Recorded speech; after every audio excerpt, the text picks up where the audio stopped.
We are excited, and Michelle, let's go a little deeper.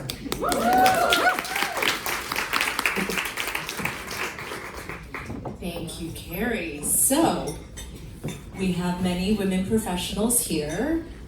How many people know about careers in HVAC and refrigerants? Show of hands. Oh, wow. Where are my trained people at? Some folks here. All right. We got some fans. All right, I like it. Now for the rest of us, I would love to learn a little bit more about this industry. So what does this industry encompass and what is it made of? Well, I'll try not to go too deep into HVAC, but we're pretty passionate about it.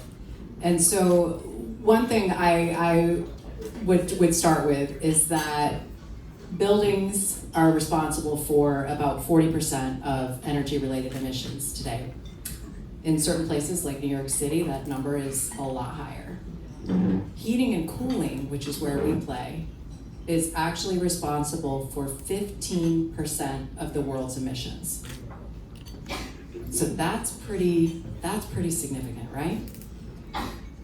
And so what we do at Train Technologies is we wake up every day to push the boundaries of what's possible and to say, how do we do this differently? How do we do buildings differently? How can we decarbonize the built environment? Because there's no decarbonizing the future without decarbonizing buildings, right? So that's our work, and that's what we focus on. And it's all things from making our solutions more energy efficient. We are doing thermal management systems now that can combine heating and cooling. And with that system, we can eliminate what used to be fossil fuel-based heating, put heating and cooling all into one electric system, and that system is about 3 to 4 times more efficient, energy efficient, than traditional ways of heating and cooling. So we're continually innovating and looking for new ways to transform our industry, because we believe that if one company can change an industry can change the world. Amazing. Thank you. And I will say that I asked Carrie to do this chat because I really wanted to learn more about this topic. So thank you for enlightening us. How does women representation look like in the industry today? I'm glad you asked, because we are recruiting women. If anybody wants to come work with us, please talk to me. Talk to me later. I will tell you that we still have a lot of work to do in our industry to bring more women into industrial companies, bring more women into leadership roles, bring more women into technical and engineering spaces, bring more women into sustainability. So I think we have work to do, but at the same time, we're making great progress, and things look a lot different than they looked even just a few years ago. So we have a lot of different efforts underway to attract women to our organization, to retain women, to develop women and help them advance in their careers, to partner with organizations where we can open up a different ecosystem of innovation. And so women are really important, an important piece. And you just think about the talent that we need to solve for things like climate change, and the talent gaps, the labor gaps that exist in technical roles now and into the future. That issue is just exacerbating. And if we just leave aside half of the world's population, and then we're missing out on a huge opportunity to innovate, right? So we need great people. So we're working on that every day. I will say that in a few minutes, actually, you're going to hear from Holly Paper. Hi, Holly. Who actually Holly leads our largest business. So we're really excited to have a woman in a P&L role, in a really important P&L role. We have women in lots of different leadership positions, and just within the past year, our board of directors achieved gender parity. So that commitment starts at the top and all the way through the organization. Wonderful. And maybe we can wrap and have one last note, because I remember when we were talking about this that you also mentioned that you had your first women technician. Can you tell us a little bit more about how that came about? Yeah, and I think there's a few now.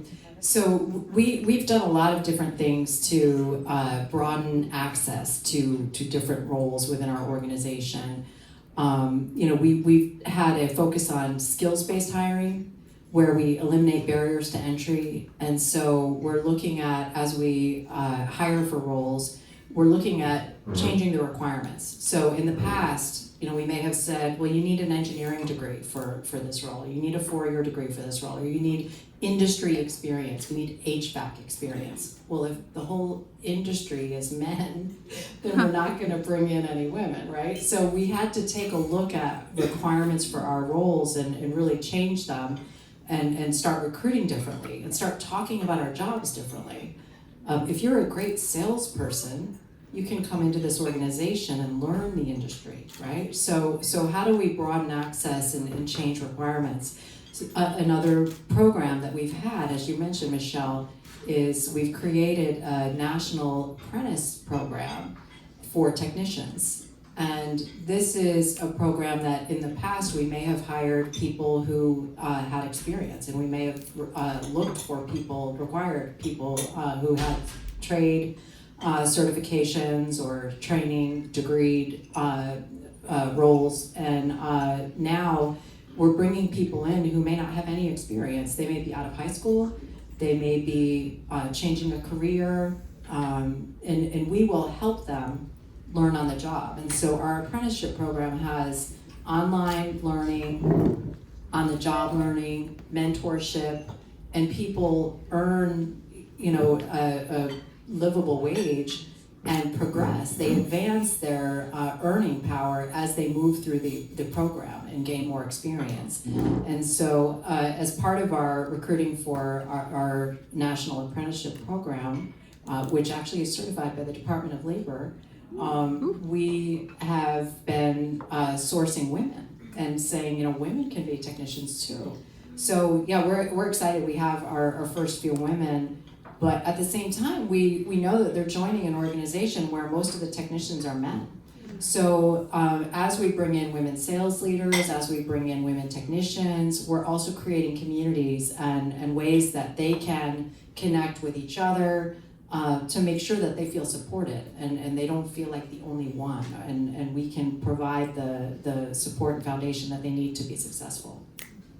Well, I might, so I, started in science, then I went into tech, now I'm in climate, so maybe my 4th career will be maybe I can be a technician. I'm really good with my hands. So if folks are interested in this industry and careers, who can they talk to here? Yeah, talk to any of us. We've got quite a few of us here, and we'll be at the Green Jobs Pavilion at Nest tomorrow. And but yeah, grab us anytime. Thank you, Carrie.